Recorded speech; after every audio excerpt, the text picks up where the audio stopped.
ఆ అర్జునుడు ధర్మరాజు గారితో చెప్తున్నాడు, అన్నయ్య నాకు ఇంద్రుడు ఇవ్వవలసినటువంటి అస్త్రాలన్నీ ఇప్పించాడు దేవతల చేత.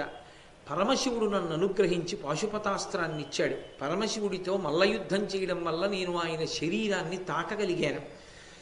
ఇంతమంది దేవతల యొక్క అనుగ్రహాన్ని పొందిన తరువాత ఒకరోజు దేవేంద్రుడు నన్ను పిలిచాడు. పిలిచి స్వయంగా ఆయనే మణులతో కూడినటువంటి ఒక కిరీటాన్ని నా తల మీద అలంకారం చేశాడు. గాంధీవాన్ని సిద్ధం చేసి నా చేతికి ఇచ్చాడు. ఆయన వేసుకునేటటువంటి భూషణాలన్నీ తీసి నాకు అలంకారం చేశాడు. అలంకారం చేసి దేవతలను ఇబ్బంది పెడుతున్నటువంటి వాళ్ళు దాదాపుగా 3 కోట్ల మంది ఉన్నారు. నివాత కవచులు అనబడేటటువంటి రాక్షసులు. వాళ్ళని సంహరించడం దేవతలకి చేత కాదు. వాళ్ళు దేవతలు సంహారం చెయ్యలేరు వాళ్ళని. 3 కోట్ల మందిని ఇంత అస్త్ర సంపద ఉంది కాబట్టి నువ్వు ఒక్కడివే యుద్ధం చేసి ఓడించాలి అర్జున. కాబట్టి నువ్వు బయలుదేరమని నన్ను ఆశీర్వదించి రథం ఎక్కించాడు దగ్గరుండి. దేవతలందరూ చూసినటువంటి వారై నన్ను ఇంద్రుడు ఆశీర్వదించడం చూసి దేవతలందరూ కలిసి నాకు శంఖాన్ని ఇచ్చారు. దాని పేరు దేవదత్తము. ఆ దేవదత్తము అనబడేటటువంటి శంఖాన్ని పూరిస్తే ప్రతివీరులు శత్రువులందరూ కూడా గడగడలాడిపోతారు. అటువంటి శంఖాన్ని చేత పట్టుకొని మాతలి సారథ్యం చేస్తూ ఉండగా నేను ఇంద్రరథం మీద ఆ నివాత కవచులతో యుద్ధానికి వెళ్ళాను. ఎంత భయంకరమైన యుద్ధం జరిగిందంటే మాతలి కింద పడిపోయాడు రథం మించి. ఆ గుర్రాలకి దారి తెలియలేదు. కింద పడిపోయిన మాతలి అరిచాడు. ఇత పూర్వం దేవతలకి రాక్షసులకి యుద్ధాలు జరిగాయి. ఆ యుద్ధాలలో నేను ఇంద్రుడికి సారథ్యం చేశాను.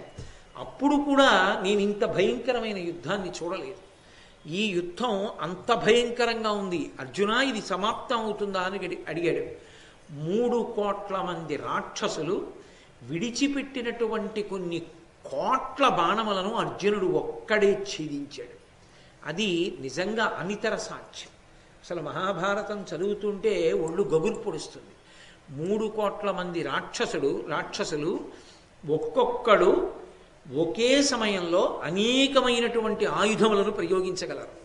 మహాభారతంలో నన్నయ్య గారు ఏమన్నారంటే భూమి ఆకాశములు నిండిపోయాయి వాళ్ళు వేసిన బాణముల చేత అన్నారు. అన్ని బాణములు నిండిపోతే అర్జునుడు ఒక్కడే కవ్వడి 2 చేతులతో బాణాలు వేస్తాడు. ధనస్సు నిలువుగా పట్టుకుంటాడు, ధనస్సు అర్ధచంద్రాకారంగా పట్టుకుంటాడు.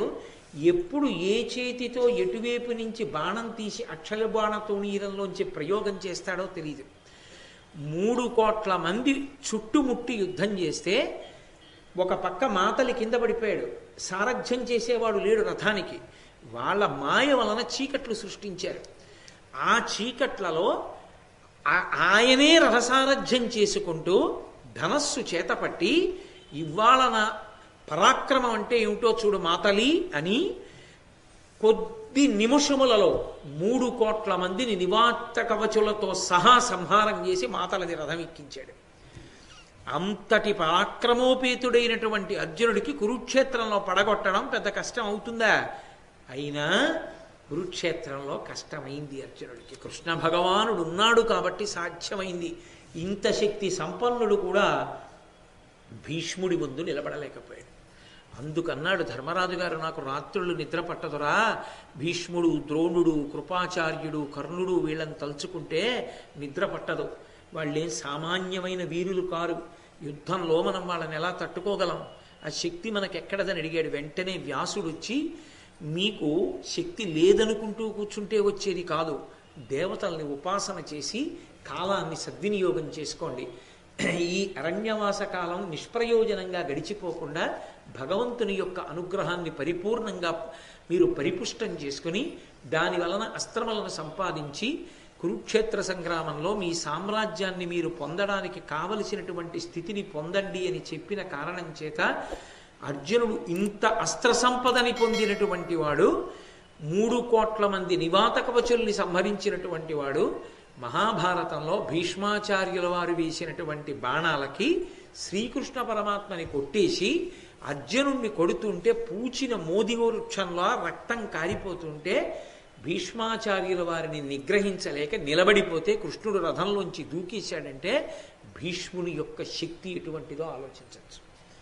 ద్రోణాచార్యుల వారు వ్యూహం పన్నితే భేదించడం అంత కష్టమైంది. అర్జునుడు ఒకవైపు ఉంటే ఎవరు వెళ్ళలేకపోయారంటే ఒక్కొక్కడు ఎటువంటి శక్తి కలిగిన వాడో ఆ రోజులలో ప్రపంచం నలుమూలల నుంచి ద్రోణాచార్యుల వారి యొక్క ధనుర్వేద పాఠశాలకు వచ్చి ఆయన దగ్గర పాఠం నేర్చుకునేవారు. అంతటి మహానుభావుడు, ధనుర్వేదమునందు అంతటి నిష్ణాతుడు, గురువు.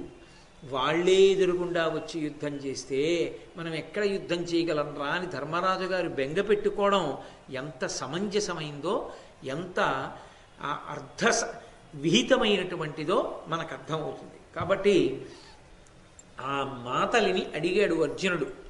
ఈ 3 కోట్ల మంది రాక్షసులు ఇంత శక్తివంతులై ఉన్నారే, వీళ్ళని ఇంతకాలం దేవతలు ఎందుకు ఉపేక్షించారు?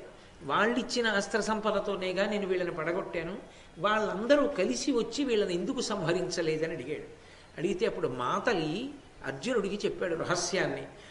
అసురుల వలన భయం వైన అప్పుడు వేల్పులకు సేమంబుగా బలవిరోధి ఈ ప్రోలు జలధిలో ఇమ్ముగ నిర్మించే ధనుజులు పదపడి వనజగర్భు వలన తపోవీర్యవంతులై ఇందుండ అమరుల చేత కయ్యమున అజితులయ్యుండబడసిన అమరేంద్రుడిరిగి తద్విజయార్థముగా పంచె విజయ నిన్ను అమరులకు అసాధ్యులైనట్టి వీరల నీవు యోర్చి తనుచు నిమ్మితోడ నన్ను సంస్తుతించి నరనాథ మాతలి కడగి అప్పుడు రథము క్రమ్మరించే అని చెప్పాడు. ఆ మాతలి చెప్తూ ఇది ఈ సముద్రం దగ్గర, సముద్రం లోపలికి వచ్చేటట్టుగా ఇంత గొప్ప పట్టణాన్ని దేవేంద్రుడు నిర్మాణం చేశాడు. ఎందుకు నిర్మాణం చేశాడు అంటే ఎప్పుడైనా రాక్షసులు దండెత్తి వస్తూ ఉంటారు అకస్మాత్తుగా, ఒక్కొక్కసారి దేవలోకాన్ని విడిచిపెట్టవలసి ఉంటుంది.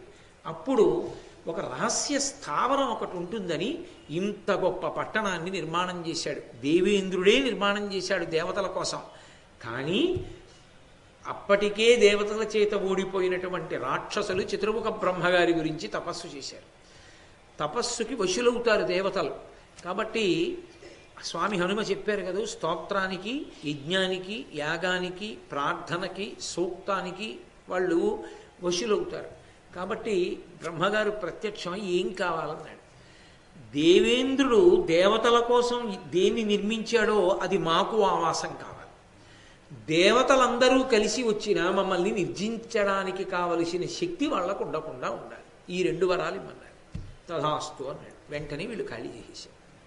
ఇంకెందుకు, బ్రహ్మగారు వరం ఇచ్చారుగా. అందుకని వాళ్ళు వచ్చి ఇందులో కాపురం ఉంటున్నారు. వాళ్ళని దేవతలు ఏమీ చేయలేరు. 33 కోట్ల మంది దేవతలు బయలుదేరి వచ్చినా ఈ 3 కోట్ల మందిని నిర్జించడం సాధ్యం కాదు. అందుకే తమాస్త్ర సంపదనంతటినీ నీకిచ్చి నీకు తర్వాత ఉపయోగపడుతుంది. ముందు వాళ్ళ రక్షణ వాళ్ళు చూసుకున్నారు. అర్జున, నిన్ను పంపించాడు యుద్ధానికి. ఇప్పుడు దేవతలందరి దగ్గర ఉండే శక్తులన్నీ నీ ఒక్కడి దగ్గరే ఉన్నాయి. అందుకే ఇంత భయంకరమైనటువంటి సంగ్రామంలో నివాత కవచులను నీవు సంహరించగలిగావని, ఇది చాలా అద్భుతమైనటువంటి సాధితము అని ఆ మాతలు చెప్పి తిరిగి బయలుదేరి వాళ్ళు అమరావతి వైపుకు వెళ్ళిపోతున్నారు.